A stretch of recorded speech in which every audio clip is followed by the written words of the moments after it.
Qué bueno que están con nosotros en una nueva entrega de 14 TV Te Informa, un compendio de las noticias más importantes acaecidas a nivel nacional e internacional hasta este momento. Yo soy Edmundo Ledesma, para mí es todo un placer compartir con ustedes esta propuesta informativa. En el día de hoy tenemos muchas informaciones importantes y vamos de inmediato, no perdamos tiempo.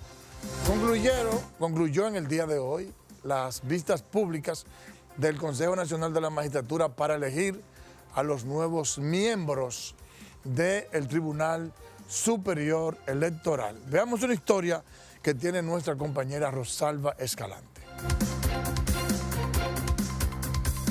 Al igual que en las pasadas rondas, las preguntas versaron en torno a la libertad de expresión en materia electoral, el voto automatizado y la necesidad de la creación de un código electoral para corregir incongruencias de la ley de partidos y el régimen electoral. Más que necesario en un código electoral, como señalamos en nuestra participación ante ustedes, es un código de procedimiento electoral donde se definan, aparte de las competencias que tiene el Tribunal Superior Electoral, también se delimita las competencias de manera jurisdiccional en cuanto al Tribunal Superior Administrativo. Creo que debemos seguir también, llegar un poco más a la población, a ver si pudiéramos llegar a través de delegaciones en las distintas juntas municipales, que pudiera facilitar un poco más, sobre todo lo relativo a las rectificaciones de las actas del Estado Civil. Uno de los postulantes fue el presidente de la Fundación Justicia y Transparencia, Trajano Vidal Potentini, quien sugiere no utilizar la modalidad de voto automatizado hasta que haya una armonía en su regulación. La tarea alrededor de la materia jurídica electoral en la República Dominicana, que hoy por hoy se sigue proyectando en un proceso sostenido de construcción, pasa, no diríamos que por una crisis, pero sino por una transformación que más aún advierte pues la necesidad de que haya una codificación. Con los 19 postulantes entrevistados, hoy se completa el grupo de 77 aspirantes a ocupar las 5 vacantes del Tribunal Superior Electoral. Este jueves, el Consejo Nacional de la Magistratura sesionará para elegir a los 5 jueces y sus suplentes para juramentarlos el viernes. Bueno, muchas gracias a nuestra compañera Rosalba Escalante. El Colegio Médico Dominicano pidió al Ministerio de Trabajo que se reúna, que convoque una nueva reunión con las ARS para ver cómo de manera integral se pueden mejorar las condiciones de los médicos respecto a los honorarios y demás situaciones que se manejan entre las ARS y los médicos, que, como todos sabemos, hay una confrontación por una serie de reivindicaciones. Veamos una historia de nuestro compañero Ernesto Trinidad. Ambas entidades dijeron que esa lucha comenzó hace 5 meses con una serie de manifestaciones de protestas, asambleas, marchas y paralizaciones a las ARS en las clínicas privadas. Waldo Ariel Suero, presidente de los Galenos, expresó que trataron esta problemática hace 2 semanas en un encuentro que sostuvieron en el Palacio Presidencial con el mandatario Luis Abinader y otras personalidades, y que le planteó posibilidades y alternativas para resolver sus demandas. Nosotros lo que aceptamos fue un diálogo y con la mediación del ministro de Trabajo. Pusimos en stock el proceso de lucha. El colegio y las sociedades médicas especializadas entienden que las negociaciones han caído en un estado de limbo y que su interés fundamental no es retomar las paralizaciones en las clínicas privadas, sino buscar una solución definitiva. Desmontamos las paralizaciones en la clínica privada con la confianza y la espera de que tanto el ministro de Trabajo como el excelentísimo señor presidente de la República le busquen soluciones definitivas a nuestra demanda. En estos instantes las negociaciones han caído en un estado de limbo. Miren, gracias a nuestro compañero Ernesto Trinidad. Rápidamente, me tengo que detener aquí un ratito. ¿Cuál es el problema? El problema es la ley 87-01 sobre seguridad social. Ahorita voy a hablar de la ley en el tema de las pensiones. Ahora me voy a quedar con el servicio de salud. ¿Qué está pasando aquí? Que la ley promueve que las ARS ganen beneficios extraordinarios, mientras que los médicos se sienten inconformes con los beneficios que le otorgan, que son los profesionales los que dan el verdadero servicio. Pero además la gente, el que paga el seguro de salud, también siente que el servicio es de poca calidad. Entonces, aquí, los que deberían de beneficiarse realmente, los médicos recibiendo buenos beneficios, adecuados beneficios, y la gente recibiendo un servicio de salud de calidad. Sin embargo, ni hay buenos salarios, ni hay buenos beneficios para los médicos, y la gente se queja de la baja calidad del servicio. Ahorita, cuando hablemos del sistema de seguridad social, entonces voy a hablar del sistema de pensiones, que también es una barbaridad. La ley hay que modificarla, y ese es el gran problema. El Ministerio de Salud reportó este martes 12 muertes por COVID-19, de las cuales 6 ocurrieron en las últimas 24 horas y 237 casos de la enfermedad. Un reporte con nuestra compañera Jennifer Peña. 12 fallecimientos reportados por Salud Pública suman 3.928 los decesos registrados en República Dominicana desde que se detectó el primer caso en marzo del 2020. Hasta la fecha, 337.975 personas se han diagnosticado con el coronavirus, de las cuales ya se han recuperado 280.645. El boletín 488 informa que fueron realizadas 3.304 muestras, de las cuales 150 eran PCR y 3.154 eran antigénicas, con una positividad diaria de 9.73%. Y en las últimas 4 semanas de 12.14%. La red hospitalaria cuenta con 2.679 camas COVID, de las cuales 706 están ocupadas para un 26%. Con 252 camas en unidades de cuidados intensivos, UCI, ocupadas, 633 que disponen el sistema para pacientes afectados por la enfermedad, lo que representa un 40%, en tanto que de un total de 519 ventiladores del sistema, 169 personas están conectadas para un 33%. Gracias a Jennifer Peña. Ustedes saben que se contempla que una vez se vacune al menos el 70% de la población dominicana, y ya a nivel de provincias. En la manera en que una provincia llega al 70%, pues entonces se van a ir eliminando las restricciones del toque de queda y del estado de emergencia. Pues se piensa que dentro de poco ya el 70% de la población del Distrito Nacional estaría vacunada. Y hay opiniones encontradas de parte de la gente en torno a si es factible, si es prudente que se eliminen las restricciones del toque de queda una vez el 70% de la gente esté vacunada. Veamos una historia de nuestro compañero Víctor Erasmo.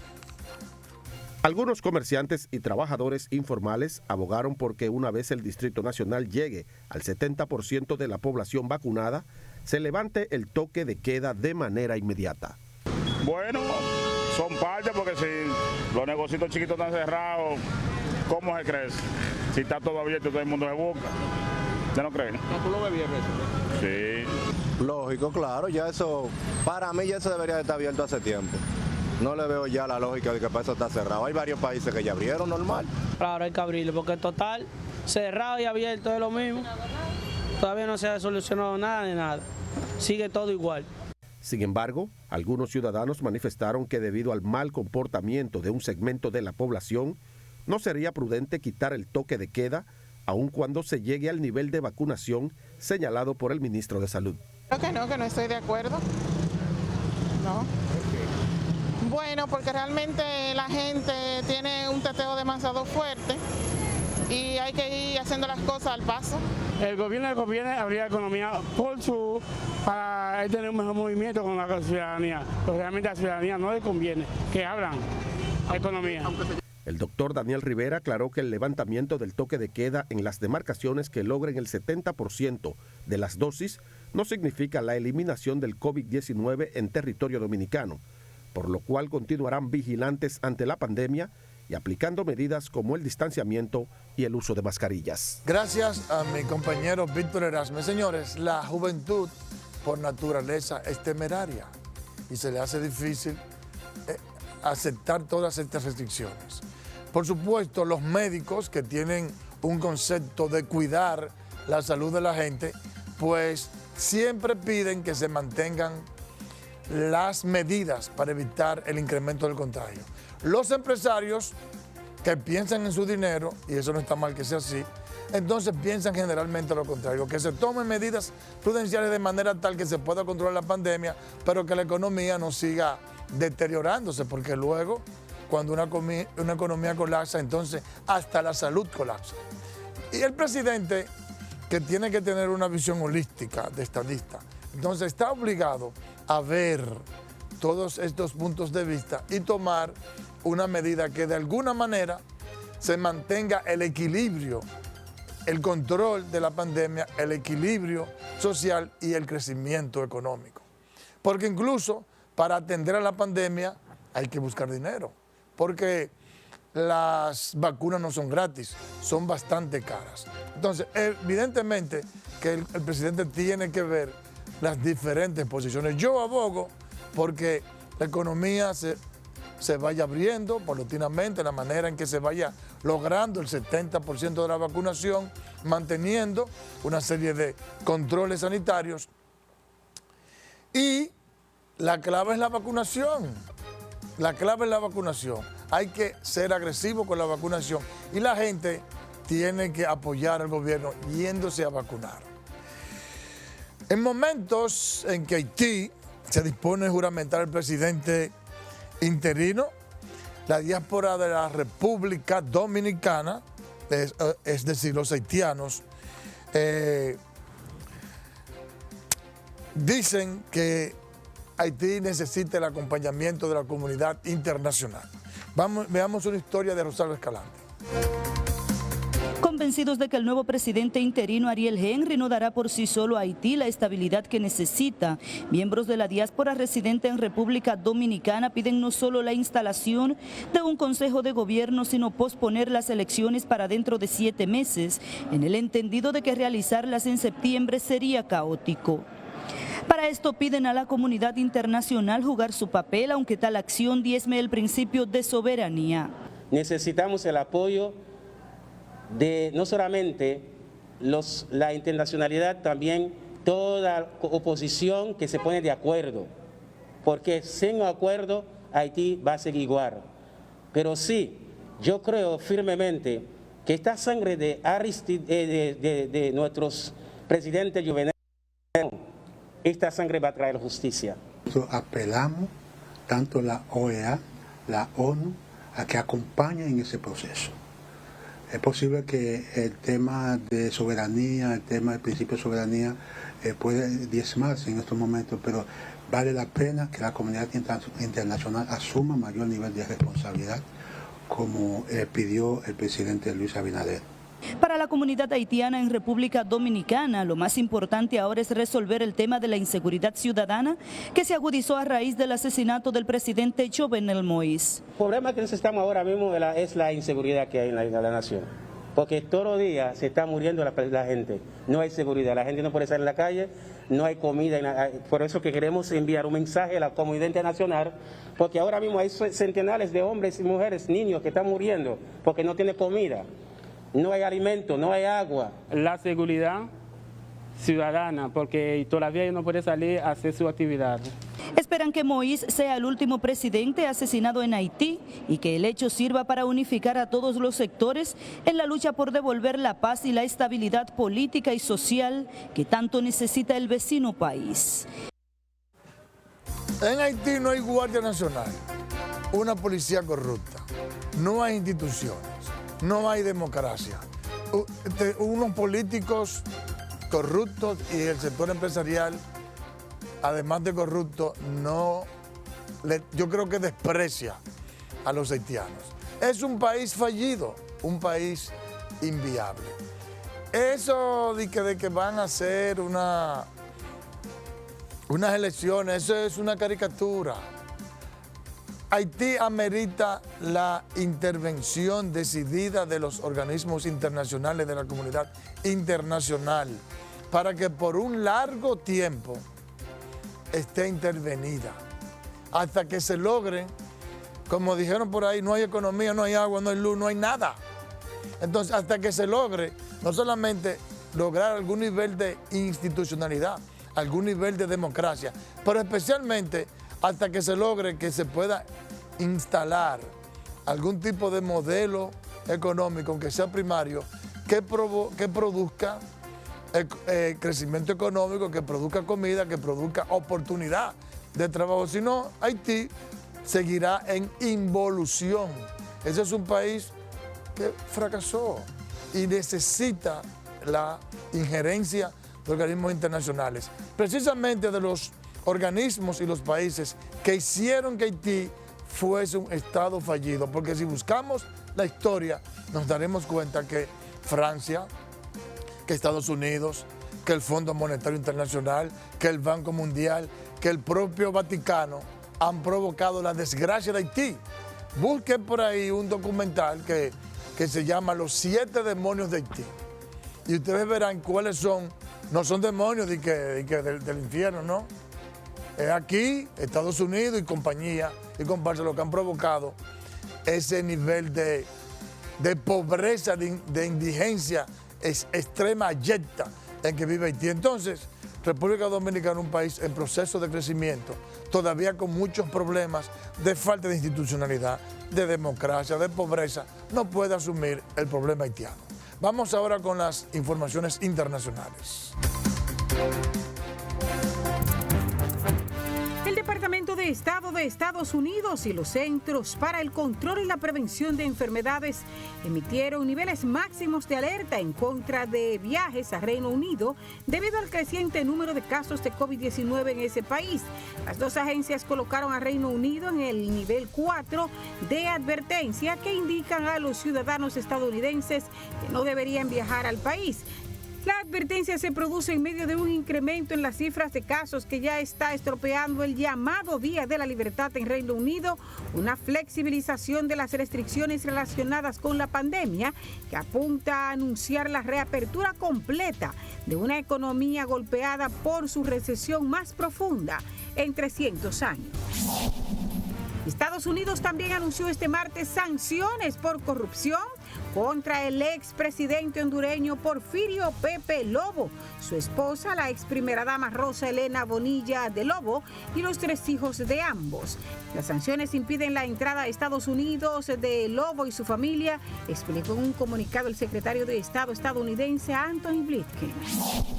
13 días después del asesinato del presidente Jovenel Moïse, el cirujano de profesión Ariel Henry, figura política de confianza del malogrado mandatario, asume como primer ministro en sustitución de Claude Joseph, quien permanece en el Ministerio de Exteriores. En total, el ejecutivo formado por Henry estará integrado por 18 ministros, 3 del antiguo gabinete, los cuales son Rockefeller Vincent como ministro de Justicia y de Seguridad Pública, Patrick Royceper como ministro de Economía y Marie-Greta Roy Clement como ministra de Salud.